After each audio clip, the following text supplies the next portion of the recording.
Eles são agentes de elite, espiões geneticamente alterados e treinados para operações especiais. E agora eles têm uma missão importante: impedir uma catástrofe no mundo. O grande ponto é o seu tamanho, afinal, eles são porquinhos da Índia, não é? E esse é o plot de Força G, mais um filme esquecido tanto pelo público quanto até quem produziu esse filme, né? Que infelizmente não tem tanta atenção, mas merecia muito mais atenção, viu? Pois esse filme é muito diferente e tem o seu charme e o seu valor. A história acompanha um grupo, né, chamado Força G, de três pequenos porquinhos da Índia, treinados por um cientista que trabalhou no governo chamado Ben. Ele está atuando em conjunto ali com o FBI, né, para investigar um tal de Leonard Saber, um ex-traficante de armas que agora é dono da maior produtora de eletrodomésticos do mundo, né? Segundo informações, o Saber criou um tipo de microchip que é feito para armamento militar e ele tem algum plano sinistro envolvendo algo chamado Cluster Storm. E o objetivo da Força G é justamente descobrir o que tem a ver esse Cluster Storm com o Saber. E após a missão bem-sucedida, os federais chegam para averiguar tudo, mas aparentemente não tem nada, não tem prova alguma do que o Saber está tramando algo ou está cometendo algum tipo de crime. Com isso, a Força G é desmantelada e separada dos seus donos, com os três porquinhos da Índia indo primeiro para um pet shop e depois espalhados por vários lugares pelos compradores que os levaram. Agora, a Força G precisa se reunir e descobrir o que aconteceu de errado com a missão e principalmente o que o Saber tá tramando, não é? Esse filme é mais um filme de equipe, né? E ele tem toda a construção que envolve filmes de equipe, né? Começa com uma equipe pré-estabelecida, no meio do filme acontece alguma coisa, a equipe se separa, né? Vai cada um para um lado, entra um novo membro da equipe também, um novato, né? Que a princípio não entende muito bem o que está acontecendo, né? Mas quer ajudar ali, acha divertida aquela situação toda, né? Tem bem plot de filme de equipe esse, né? Aqui os principais personagens são Darwin, o líder tático da Força G, né? E aparentemente o mais velho ali, né? O mais experiente, né? Que é o típico líder, né? O cara estrategista, né? O cara que tá sempre ali coordenando as operações e tudo, né? E em segundo lugar, a gente tem um detonador, que é o especialista em transporte e em armas, né? Ou especialista em explosivos também, né? Que a gente descobre ao longo do filme. Ele é o típico cara que faz o trabalho sujo ali pelo grupo, né? É quem lida com o trabalho pesado. E a Juarez, né? A única porquinha da Índia fêmea, né? Pelo qual o Darwin e o detonador são apaixonados, né? E ela é a especialista em artes marciais do grupo, né? Ela aparenta ter um autocontrole em Kung Fu, em várias artes marciais, né? A gente vê durante o filme que ela manda bem na luta, né? Além desses três, tem um outro membro também que é importante na Força G, que é o Segueta, que no original ficou como Speclas, mas aqui para o Brasil ficou conhecido como Segueta, que não é um porquinho da Índia, é uma topeira, né, que atua como um suporte técnico para a Força G. O cara que entende de hack, de invasão, que fica por fora ali ajudando na parte digital o grupo, né? E além deles, tem um outro agente que ajuda nas operações também, que é a Muti, que é uma mosquinha modificada com microcâmeras equipadas nela, que serve como águia ali, como monitor do grupo, né? Que ajuda a se infiltrar nos locais e fica de olho para garantir que tudo está certo na operação, avisando de perigos e servindo como ponto de comunicação entre todos os membros. Devo dizer que essa equipe me lembrou muito filmes como Missão Impossível ou 007, ou outros filmes que envolvam espionagem. Eu gostei muito da temática, né? E principalmente usando animais, pois quem estuda um pouco pode confirmar o que eu digo, né? Em alguns momentos pela história, utilizaram animais para vários propósitos, seja para espionagem, para levar mensagens, como sabotadores, né? Ou usaram animais para transportar explosivos, por exemplo, para fazer sabotagem, né? Tem essas histórias que a gente vê também em alguns filmes de guerra, né? E eu achei muito interessante que aqui eles botaram esse elemento, só que numa forma de misturar ficção científica com espionagem, né?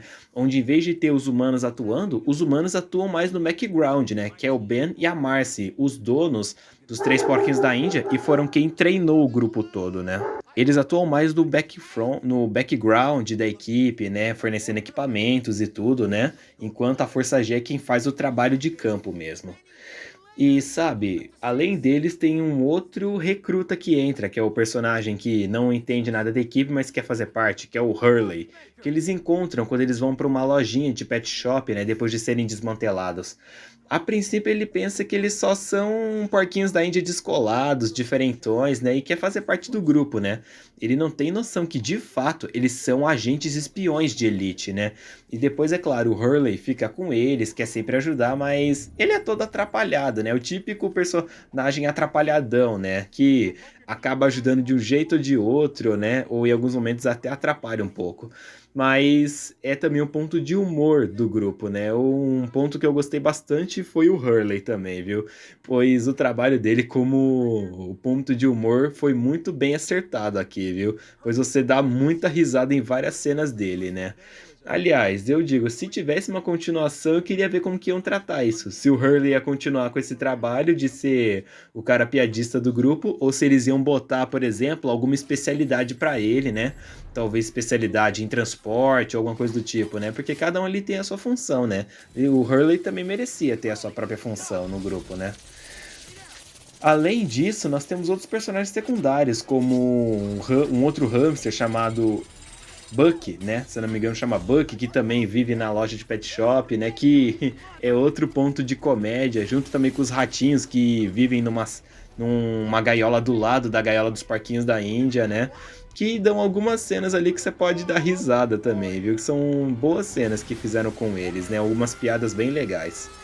Mas fora isso, o mais impressionante é a revelação, né, do que o Saber tá tramando, ou melhor, o que uma outra pessoa que trabalha com o Saber tá planejando, né, um tal de Sr. Ian Shu, né, que na verdade os aparelhos Saber da empresa do Saber, na verdade são robôs disfarçados dos de eletrodomésticos, né? E o chip dentro deles é um ponto que vai ativar e tornar eles robôs ser cientes, né? É um ponto que na história eu não esperava, viu? Eu pensei que, sei lá, ia ser um sabotador que ia desativar tudo, né? Ou o Saber ia ter acesso a todo tipo de informação, algo meio espionagem, mas não. Esses produtos eletrodomésticos são robôs de combate, na verdade, né? O que é um ponto bem interessante de se ver quando o projeto Cluster Storm entra em operação de fato, né? E todos esses robôs são ativados, né? Uma coisa que é ali que você nem espera que vai acontecer, né? Você pensava que era outra coisa esse projeto, não um projeto para transformar eletrodomésticos em máquinas de matar, né? Inclusive, esse jogo, assim como os Incríveis, o Sem Floresta, ele também teve um jogo também, né? Um jogo de PS2. E que eu joguei um pouquinho dele e era legal até. Pena que eu não consegui ir muito longe no jogo.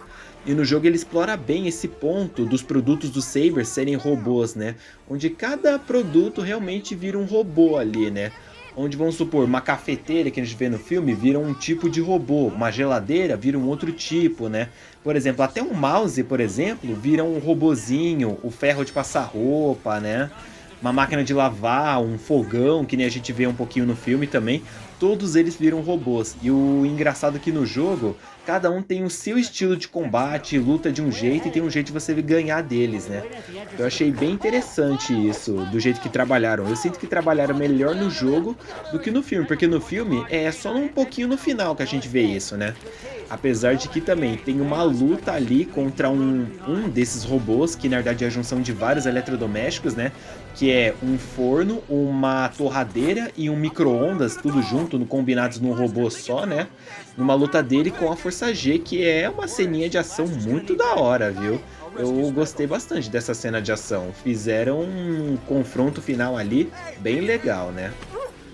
Em resumo, Força G merecia mais atenção do que teve, viu? Ou melhor, quase não teve atenção, porque eu mesmo nunca vi ninguém mencionar sequer esse filme, né? Eu me lembro que eu conheci ele por acaso, uma vez, quando tava passando na TV, E depois eu fiquei tentando encontrar o DVD dele, né, que era difícil de encontrar na época, né. Até mesmo nessas barracas que qualquer um que gostava de DVD conhece, né, era difícil de achar. E depois da internet também não ajudava muito, pois não tinha muitos canais de filmes, né, muitos sites de filme, melhor dizendo, né. Mas recentemente eu encontrei ele de novo e reassisti para fazer esse vídeo. E eu devo dizer, merece muito uma segunda chance. Você que tem internet, tem streaming, procure ele aí para assistir. Você não vai se decepcionar. Eu recomendo demais que você que gosta de espionagem, gosta de 007, gosta de Missão Impossível, assiste Força G. É algo que você não vai se arrepender.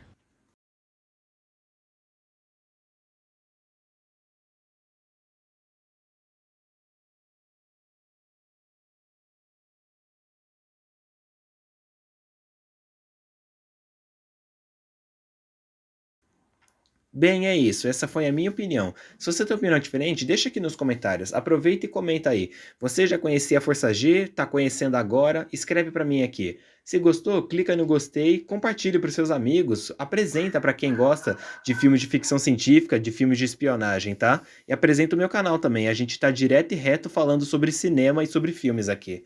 Eu me despeço de vocês. Muito obrigado quem me assistiu até aqui e até mais.